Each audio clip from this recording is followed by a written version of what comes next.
My name is Harshadhan Chaturvedi and I am a legal intern at Lexis and Company. So today we are going to talk about industrial discipline and misconduct. Industrial means working by employees according to rules, regulations, code of conduct in the industry. Industrial discipline signifies orderliness.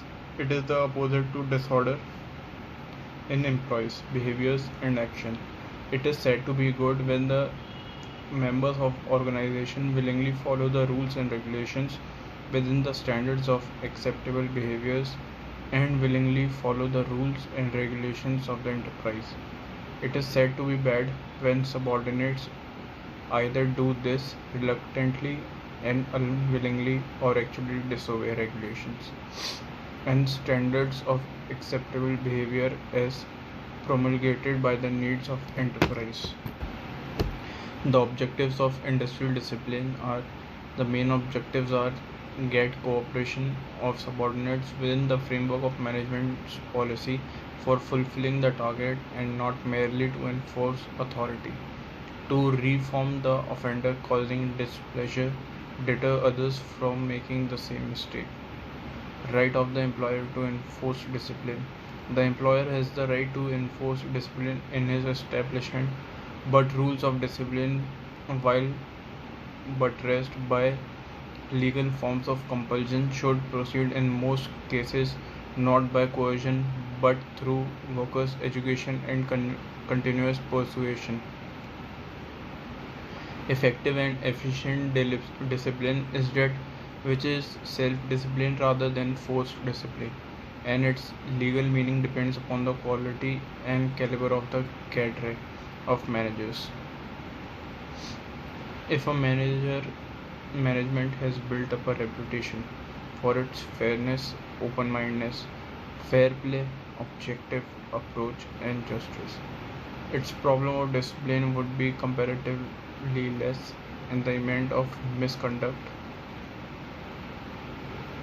by the employee. It should be endeavor of the management of self-realization on the part of the employer. It would be fair to comment that paramount duty of management is to refrain its employees from touching the burning flame and suffering burns.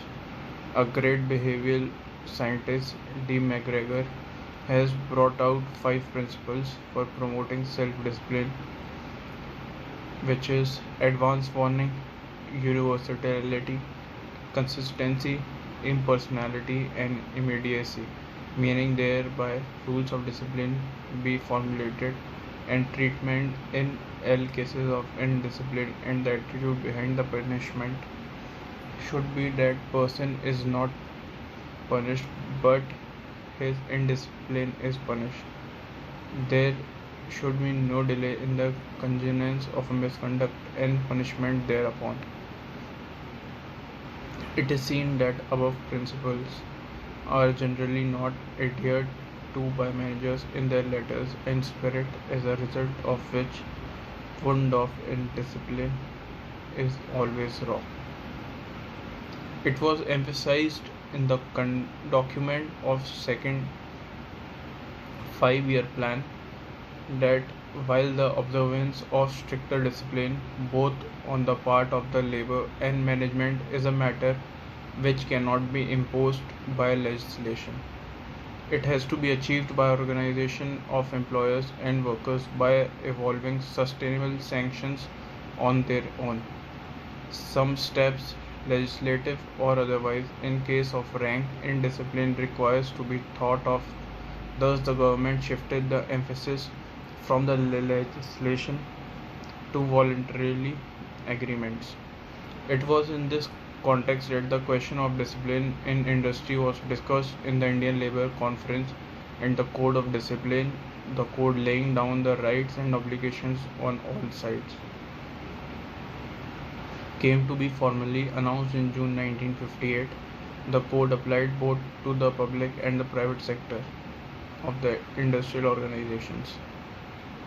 The court rejoins on parties to refrain from taking unilateral action in connection with any industrial matter, to utilize the existing machinery for settlements of disputes with the utmost expedition and abjust strikes and lockout without notice and without exploring all. Thank you.